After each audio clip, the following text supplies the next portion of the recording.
সেই রাতে গ্রামে ঝড় বৃষ্টি হচ্ছিল নিরবচ্ছিন্ন।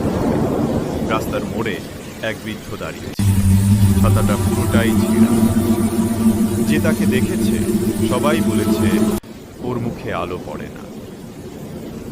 টিয়া সাহস করে এগিয়ে গেল, বলল, চাচা, আপনি একা? বৃদ্ধ ধীরে মাথা ঘুরিয়ে হাসল, তারপর কাপা কণ্ঠে বলল, আমি তো এখানেই থাকি, প্রতিবার বৃষ্টি এলে। বজ্রপাতের আলোয় মুহূর্তেই বৃদ্ধটা মিলিয়ে গেল, শুধু রাস্তায় পড়ে রইল ভেজা ছাতাটা, যেটা এখনো কেউ ছুঁয়েও না। ধন্যবাদ ভিডিওটি দেখার জন্য। এই ধরনের ভূতের গল্প শুনতে চ্যানেলটিকে সাবস্ক্রাইব করে রাখুন।